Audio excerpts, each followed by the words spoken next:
యుద్ధం గెలవడం ఒక విజయం, కానీ ఆ యుద్ధం నుండి ఇంటికి తిరిగి రావడం అది ఇంకో యుద్ధం.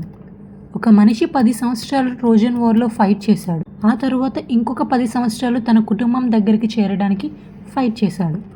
అదే the Odyssey movie, directed by Christopher Nolan. ఈ లెజెండరీ జర్నీని సిల్వర్ స్క్రీన్ మీద ఎలా ప్రజెంట్ చేశాడు? ఇది కేవలం మైథాలజీయా లేక అన్ఫర్గెటబుల్ సినిమాటిక్ ఎక్స్పీరియన్సా? స్పాయిలర్స్ లేకుండా కంప్లీట్ రివ్యూలోకి వెళ్దాం. అంతకంటే ముందు వెల్కమ్ బ్యాక్ టు మీ సినిమా పిల్ల ఛానల్. మన ఛానల్ని సబ్స్క్రైబ్ చేసుకొని వాళ్ళు సబ్స్క్రైబ్ చేసుకొని గంట సినిమాని లాగిపెట్టి కొట్టేయండి. దెబ్బకి గంట షేక్ అయిపోవాలి. Let's dive in. ముందుగా ఒక చిన్న సజెషన్, పాసిబుల్ అయితే ట్రాయ్ మూవీని ముందు చూసి ది ఓడిసీకి వెళ్ళండి. ఎందుకంటే ఈ స్టోరీ ట్రాయ్ వార్ తర్వాత స్టార్ట్ అవుతుంది. ట్రాయ్ చూస్తే క్యారెక్టర్స్ మధ్య relationships, conflicts, motivations and overall world మీకు బెటర్గా అర్థమవుతుంది. అప్పుడు ఈ జర్నీ ఎమోషనల్గా ఇంకా స్ట్రాంగ్గా కనెక్ట్ అవుతుంది. సినిమా ఓపెనింగ్ నుండి నోలన్ ఒక పాయింట్ని ఎస్టాబ్లిష్ చేస్తాడు. అది యుద్ధం గెలిచిన హీరో స్టోరీ కాదు, యుద్ధం అయిపోయిన తర్వాత ఇంటికి చేరడానికి ఒక మనిషి చేసే పోరాటం. అదే ఈ cinema soul. Odysseus journey regular adventure కాదు. ప్రతి ఐలాండ్ ఒక ఛాలెంజ్, ప్రతి డిసిషన్ ఒక టెస్ట్, ప్రతి ఎన్కౌంటర్ తన క్యారెక్టర్ని ఇంకా స్ట్రాంగ్గా బిల్డ్ చేస్తుంది. మాన్స్టర్స్ కన్నా ఎక్కువ డేంజరస్గా ఉంటాయి మన అహంకారం, భయం, రిగ్రెట్ అండ్ మన డిసిషన్స్ కాన్సిక్వెన్సెస్. అదే ఈ ఒడిసెస్ క్యారెక్టర్లో రిఫ్లెక్ట్ అవుతుంది. Christopher Nolan world building simply outstanding. Ancient kingdoms, endless oceans, mysterious islands, ప్రతి లొకేషన్ స్టోరీలో ఒక క్యారెక్టర్లా ఫీల్ అవుతాం. రైటింగ్ అండ్ స్క్రీన్ ప్లే ఆడియన్స్ని ఆ వరల్డ్లో ఇమ్మర్స్ చేస్తాయి. విజువల్స్ గురించి మాట్లాడితే ఈ cinema pure big screen experience. Massive ocean shots, gigantic ships, violent storms, grand production design ప్రతి ఫ్రేమ్ సినిమాటిక్ రిచ్నెస్ని రిఫ్లెక్ట్ చేస్తుంది.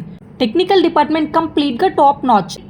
Cinematography, sound design, VFX, lighting అన్ని సినిమా స్కేల్ని నెక్స్ట్ లెవెల్కి తీసుకెళ్లాయి. మ్యాట్ డామన్ కెరియర్లో బెస్ట్ పర్ఫార్మెన్స్లో ఇది కూడా ఒకటి అని చెప్పొచ్చు. వారియర్గా ఇంటెన్సిటీ, హస్బెండ్గా వల్నరబిలిటీ, లీడర్గా రెస్పాన్సిబిలిటీ, ప్రతి ఎమోషన్ని చాలా న్యాచురల్గా క్యారీ చేశాడు. సపోర్టింగ్ క్యాస్ట్ కూడా తమ క్యారెక్టర్స్కి కంప్లీట్ జస్టిస్ చేశారు. యాక్షన్ సీక్వెన్స్ లౌడ్గా కాకుండా ఇంటెలిజెంట్గా డిజైన్ చేశారు. బ్రూట్ ఫోర్స్ కన్నా స్ట్రాటజీ మీద ఎక్కువ ఫోకస్ చేశారు. ఇంకా బ్యాక్గ్రౌండ్ స్కోర్ అయితే ప్రతి సీన్ ఇంపాక్ట్ని ఎలివేట్ చేస్తూ సినిమా మూడ్ని బిగినింగ్ నుండి ఎండింగ్ వరకు మెయింటైన్ చేస్తుంది. స్క్రీన్ ప్లే స్లో బర్న్ స్టైల్లో ఉంటుంది. Fast paced commercial entertainer expect చేసే వాళ్ళకి కొన్ని పోర్షన్స్ స్లోగా అనిపించవచ్చు, కానీ పేషెన్స్తో చూస్తే పే ఆఫ్స్ చాలా సాటిస్ఫైయింగ్గా ఉంటుంది. ఎస్పెషల్లీ ప్రీ క్లైమాక్స్లో క్వీన్ అండ్ ఒడిసియస్ మధ్య కన్వర్జేషన్ ఎమోషనల్ పీక్కి తీసుకెళ్తుంది. ఆ ఎమోషనల్ వెయిట్ వల్లే క్లైమాక్స్ ఇంకా పవర్ఫుల్గా ల్యాండ్ అవుతుంది. ఈ సినిమా బిగ్గెస్ట్ స్ట్రెంగ్త్ మైథాలజీ కాదు, హ్యూమానిటీ.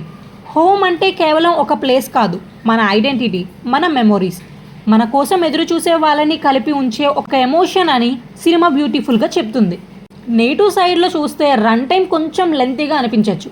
మైథాలజీ జోనర్కి అలవాటు లేని వాళ్ళకి కొన్ని పోర్షన్స్ పేషెన్స్ టెస్ట్ చేయొచ్చు, కానీ ఓవరాల్ ఎక్స్పీరియన్స్ని అవి పెద్దగా ఎఫెక్ట్ చేయవు.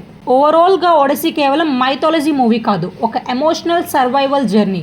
Strong writing, breath breaking visuals, outstanding performances and world class technical వాల్యూస్తో క్రిస్టోఫర్ నోలన్ మళ్ళీ సినిమా అంటే స్టోరీ చెప్పడం కాదు, ఆడియన్స్ని ఒక అన్ఫర్గెటబుల్ జర్నీలో తీసుకెళ్లడం అని ప్రూవ్ చేశాడు.